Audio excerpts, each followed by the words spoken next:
The Ivory City and its fairy princess. Nede, a young prince, was out practicing archery with the son of his father's chief vizier, when one of the arrows accidentally struck the wife of a merchant, who was walking about in an upper room of a house close by. The prince aimed at a bird that was perched on the window sill of that room, and had not the slightest idea that anybody was at hand, or he would not have shot in that direction. Consequently, not knowing what had happened, he and the vizier's son walked away, the vizier's son chaffing him because he had missed the bird. Presently the merchant went to ask his wife about something, and found her lying, to all appearance, dead in the middle of the room, and an arrow fixed in the ground within half a yard of her head. Supposing that she was dead, he rushed to the window and shrieked, "Thieves, thieves! They have killed my wife!" The neighbors quickly gathered, and the servants came running upstairs to see what was the matter. It happened that the woman had fainted, and that there was only a very slight wound in her breast where the arrow had grazed. As soon as the woman recovered her senses, she told them that two young men had passed by the place with their bows and arrows, and that one of them had most deliberately aimed at her as she stood by the window. On hearing this, the merchant went to the king, and told him what had taken place. His Majesty was much enraged at such audacious wickedness, and swore that most terrible punishment should be visited on the offender if he could be discovered. He ordered the merchant to go back and ascertain whether his wife could recognize the young men if she saw them again. "Oh yes," replied the woman, "I should know them again among all the people in the city." "Then," said the king, when the merchant brought back this reply, "tomorrow I will cause all the male inhabitants of this city to pass before your house, and your wife will stand at the window and watch for the man who did this wanton deed." A royal proclamation was issued to this effect. So the next day all the men and boys of the city, from the age of 10 years upwards, assembled and marched by the house of the merchant. By chance, for they both had been excused from obeying this order, the king's son and the vizier's son were also in the company, and passed by in the crowd. They came to see the tamasha. As soon as these two appeared in front of the merchant's window, they were recognized by the merchant's wife, and at once reported to the king. "My own son and the son of my chief vizier," exclaimed the king, who had been present from the commencement. "What examples for the people! Let them both be executed." "Not so, your Majesty," said the vizier, "I beseech you. Let the facts of the case be thoroughly investigated." "How is it," he continued, turning to the two young men, "why have you done this cruel thing?" "I shot an arrow at a bird that was sitting on the sill of an open window in yonder house, and missed," answered the prince.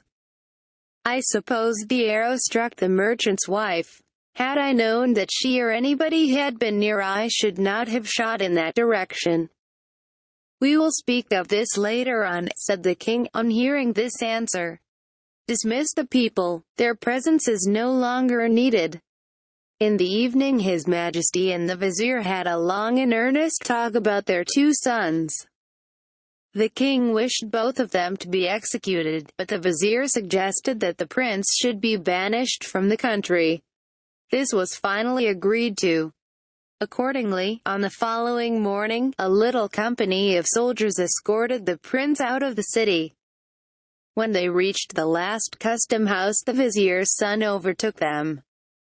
He had come with all haste, bringing with him 4 bags of moors on 4 horses.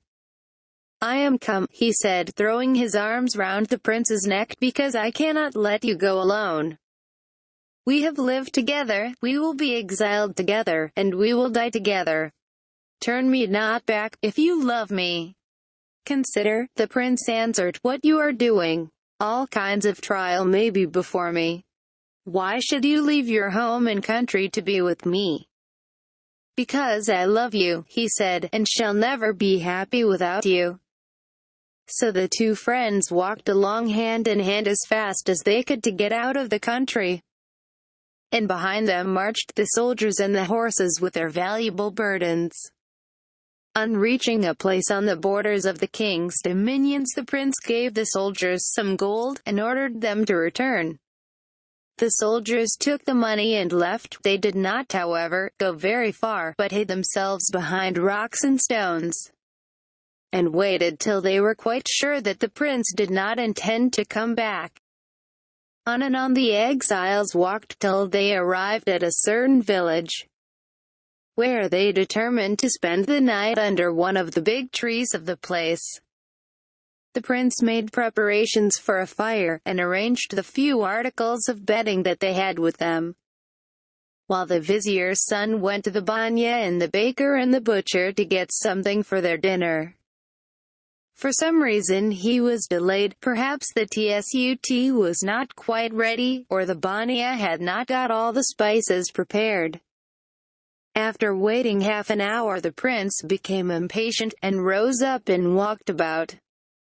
He saw a pretty clear little brook running along not far from their resting place, and hearing that its source was not far distant, he started off to find it. The source was a beautiful lake, which at that time was covered with a magnificent lotus flower and other water plants. The prince sat down on the bank, and being thirsty took up some of the water in his hand. Fortunately he looked into his hand before drinking, and there, to his great astonishment, he saw reflected whole and clear the image of a beautiful fairy. He looked round, hoping to see the reality, but seeing no person, he drank the water, and put out his hand to take some more. Again he saw the reflection in the water which was in his palm. He looked around as before, and this time discovered a fairy sitting by the bank on the opposite side of the lake. On seeing her he fell so madly in love with her that he dropped down in a swoon.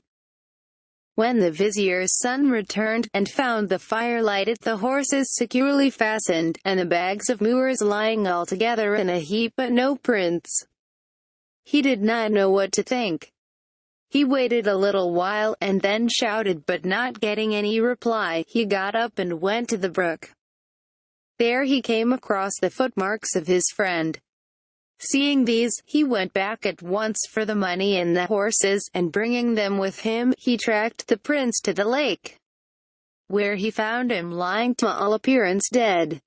"Alas! Alas!" he cried, and lifting up the prince, he poured some water over his head and face.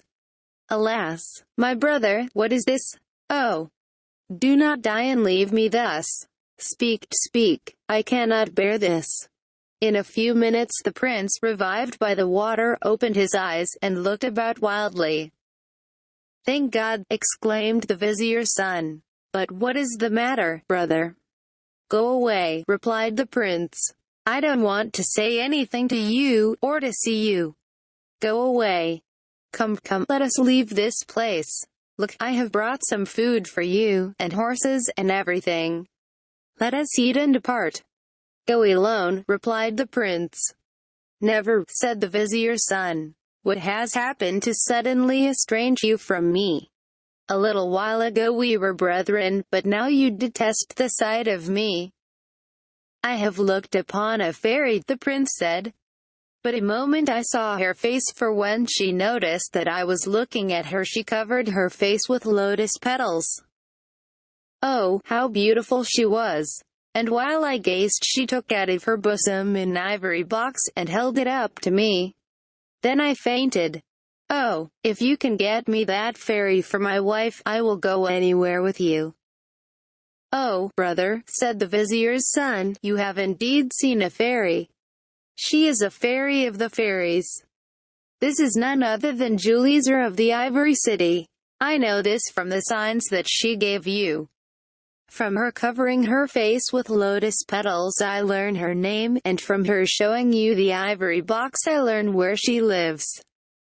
Be patient, and rest assured that I will arrange your marriage with her." When the prince heard these encouraging words, he felt much comforted, rose up and ate, and then went away gladly with his friend. On the way they met two men. These two men belonged to a family of robbers. There were 11 of them altogether. One, an elder sister, stayed at home and cooked the food, and the other 10, all brothers, went out 2 and 2, and walked about the 4 different ways that ran through that part of the country, robbing those travelers who could not resist them, and inviting others who were too powerful for 2 of them to manage, to come and rest at their house, where the whole family attacked them and stole their goods. These thieves lived in a kind of tower, which had several strong rooms in it, and under it was a great pit, wherein they threw the corpses of the poor unfortunates who chanced to fall into their power. The 2 men came forward, and politely accosting them, begged them to come and stay at their house for the night. "It is late," they said, "and there is not another village within several miles. Shall we accept this good man's invitation, brother?" asked the prince. The vizier's son frowned slightly in token of disapproval, but the prince was tired, and thinking that it was only a whim of his friends, he said to the men, "Very well. It is very kind of you to ask us." So they all 4 went to the robber's tower. Seated in a room, with the door fastened on the outside, the 2 travelers bemoaned their fate. "It is no good groaning," said the vizier's son. "I will climb to the window, and see whether there are any means of escape." "Yes, yes," he whispered, when he had reached the window hole. "Below there is a ditch surrounded by a high wall. I will jump down and reconnoiter. You stay here, and wait till I return." Presently he came back and told the prince that he had seen a most ugly woman, whom he supposed was the robber's housekeeper. She had agreed to release them on the promise of her marriage with the prince. So the woman led the way out of the enclosure by a secret door. "But where are the horses and the goods?" the vizier's son inquired. "You cannot bring them," the woman said. "To go out by any other way would be to thrust oneself into the grave." "All right, then, they also shall go out by this door. I have a charm, whereby I can make them thin or fat." So the vizier's son fetched the horses without any person knowing it, and repeating the charm, he made them pass through the narrow doorway like pieces of cloth, and when they were all outside, restored them to their former condition. He at once mounted his horse and laid hold of the halter of one of the other horses, and then beckoning to the prince to do likewise, he rode off. The prince saw his opportunity, and in a moment was riding after him, having the woman behind him. Now the robbers heard the galloping of the horses, and ran out and shot their arrows at the prince and his companions.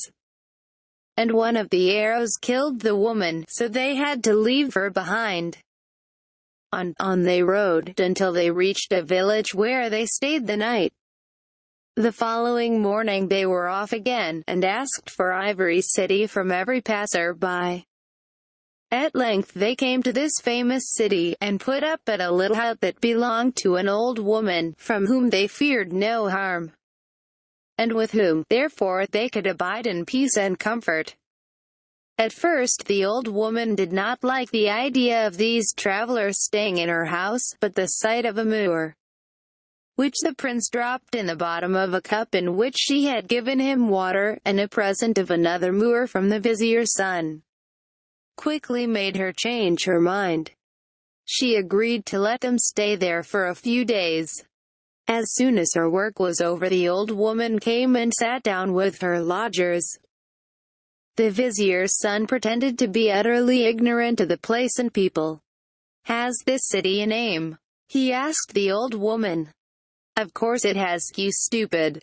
Every little village, much more a city, and such a city as this, has a name." "What is the name of this city?" "Ivory City. Don't you know that? I thought the name was known all over the world." On the mention of the name Ivory City, the prince gave a deep sigh.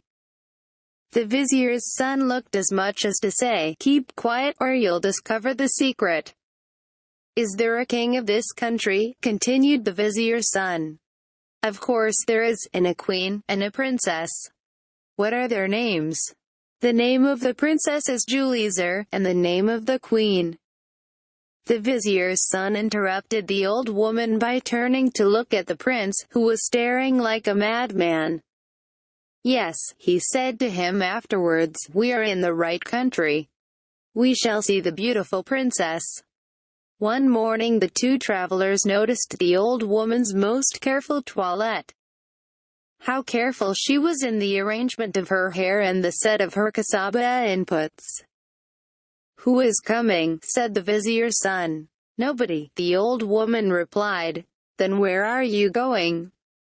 "I am going to see my daughter, who is a servant of the Princess Juliezer. I see her and the princess every day. I should have gone yesterday, if you had not been here and taken up all my time. Be careful not to say anything about us in the hearing of the princess." The vizier's son asked her not to speak about them at the palace, hoping that, because she had been told not to do so, she would mention their arrival, and thus the princess would be informed of their coming. On seeing her mother, the girl pretended to be very angry. "Why have you not been for 2 days?" she asked.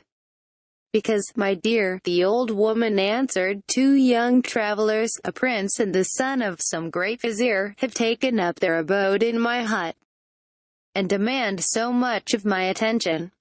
It is nothing but cooking and cleaning and cooking, all day long. I can't understand the men," she added. "One of them especially appears very stupid. He asked me the name of this country and the name of the king. Now where can these men have come from, that they do not know these things? However, they are very great and very rich. They each give me a muhr every morning and every evening." After this the old woman went and repeated almost the same words to the princess, on the hearing of which the princess beat her severely, and threatened her with a severer punishment if she ever again spoke of the strangers before her. In the evening, when the old woman had returned to her hut, she told the vizier's son how sorry she was that she could not help breaking her promise, and how the princess had struck her because she mentioned their coming and all about them. "Alas, alas," said the prince, who had eagerly listened to every word. "What, then, will be her anger at the sight of a man?" "Anger," said the vizier's son, with an astonished air. "She would be exceedingly glad to see one man. I know this. In this treatment of the old woman I see her request that you will go and see her during the coming dark fortnight." "Heaven be praised!" the prince exclaimed. The next time the old woman went to the palace, Juliezer called one of her servants, and ordered her to rush into the room while she was conversing with the old woman.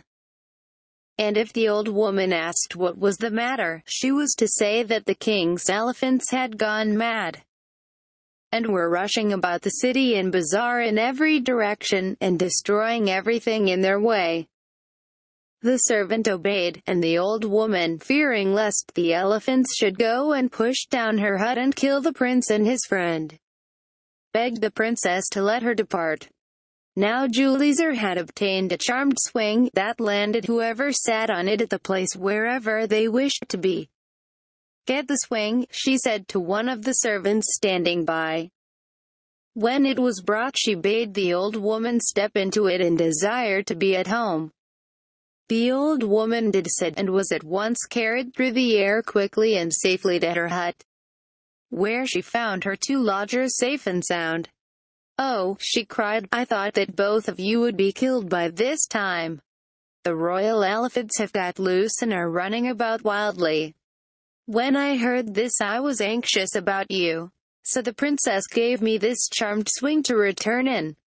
But come, let us get outside before the elephants arrive and batter down the place."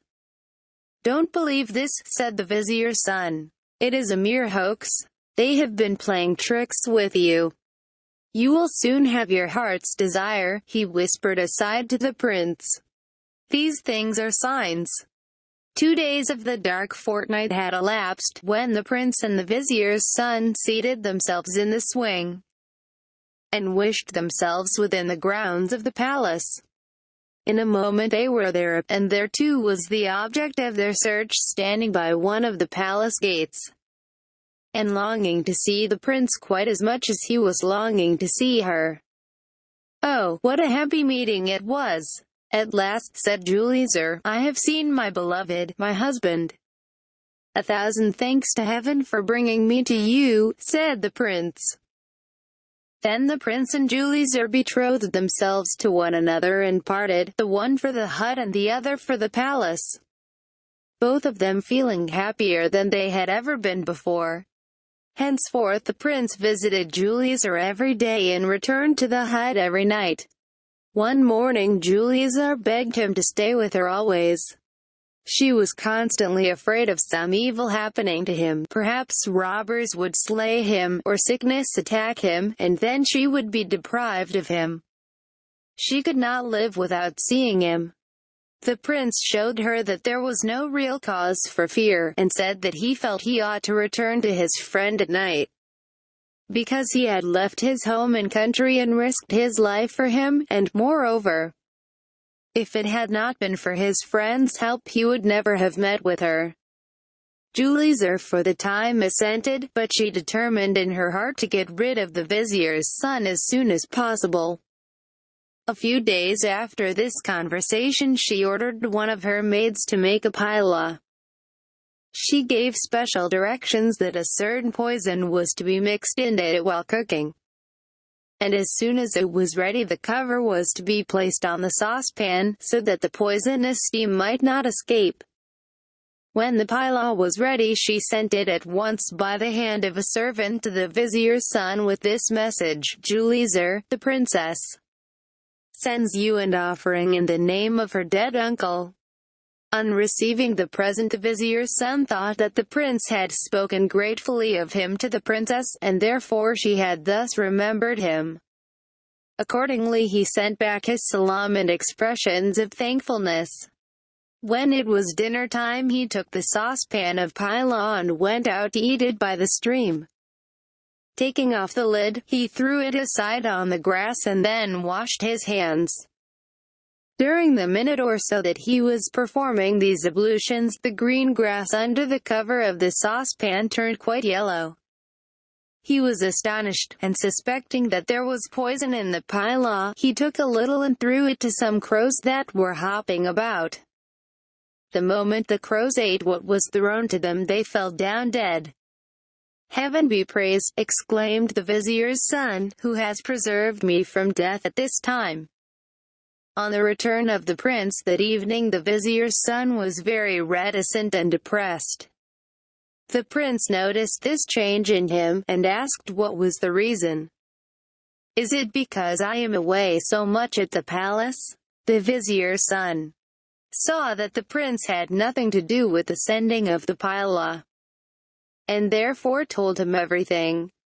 "Look here," he said, "in this handkerchief is some pila that the princess sent me this morning in the name of her deceased uncle. It is saturated with poison. Thank heaven, I discovered it in time. Oh, brother, who could have done this thing? Who is there that entertains enmity against you?" "The Princess Julizer. Listen. The next time you go to see her, I entreat you to take some snow with you, and just before seeing the princess put a little of it into both your eyes. It will provoke tears, and Julizer will ask you why you are crying.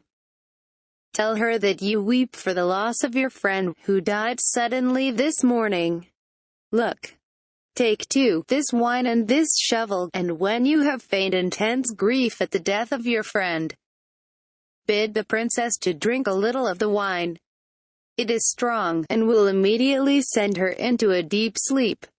Then, while she is asleep, heat the shovel and mark her back with it.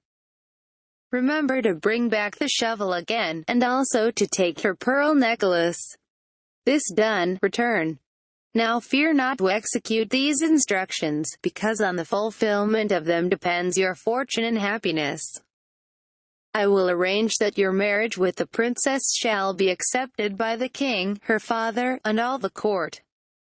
The prince promised that he would do everything as the vizier's son had advised him, and he kept his promise. The following night, on the return of the prince from his visit to Julizar, he and the vizier's son, taking the horses and bags of moors, went to a graveyard about a mile or so distant. It was arranged that the vizier's son should act the part of a fakir and the prince the part of the fakir's disciple and servant. In the morning, when Julizar had returned to her senses, she felt a smarting pain in her back, and noticed that her pearl necklace was gone. She went at once and informed the king of the loss of her necklace, but said nothing to him about the pain in her back. The king was very angry when he heard of the theft, and caused proclamation concerning it to be made throughout all the city and surrounding country. "It is well," said the vizier's son, when he heard of this proclamation. "Fear not, my brother, but go and take this necklace, and try to sell it in the bazaar." The prince took it to a goldsmith and asked him to buy it. "How much do you want for it?" asked the man. 50,000 rupees, the prince replied. "All right," said the man, "wait here while I go and fetch the money." The prince waited and waited till at last the goldsmith returned, and with him the Kotwal, who at once took the prince into custody on the charge of stealing the princess's necklace. "How did you get the necklace?" the Kotwal asked. "A fakir, whose servant I am, gave it to me to sell in the bazaar," the prince replied. "Permit me, and I will show you where he is." The prince directed the Kotwal and the policeman to the place where he had left the vizier's son.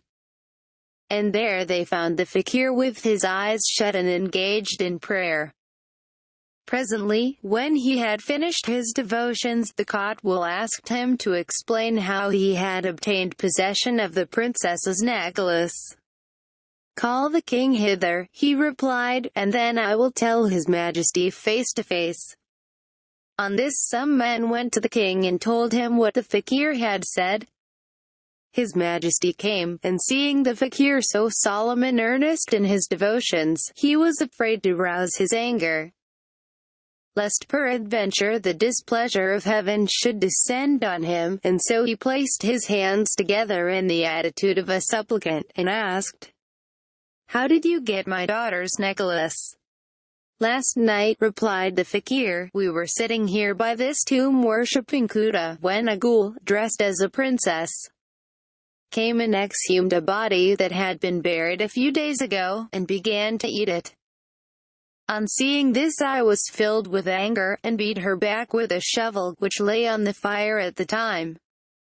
While running away from me her necklace got loose and dropped. You wonder at these words, but they are not difficult to prove. Examine your daughter, and you will find the marks of the burn on her back. Go, and if it is as I say, send the princess to me, and I will punish her." The king went back to the palace, and at once ordered the princess's back to be examined. "It is so," said the maid-servant, "the burn is there." "Then let the girl be slain immediately," the king shouted. "No, no, your majesty," they replied. "Let us send her to the fakir who discovered this thing, that he may do whatever he wishes with her." The king agreed, and so the princess was taken to the graveyard. "Let her be shut up in a cage, and be kept near the grave whence she took out the corpse," said the fakir. This was done, and in a little while the fakir and his disciple and the princess were left alone in the graveyard. Night had not long cast its dark mantle over the scene when the fakir and his disciple threw off their disguise, and taking their horses and luggage, appeared before the cage. They released the princess, rubbed some ointment over the scars on her back, and then sat her upon one of their horses behind the prince.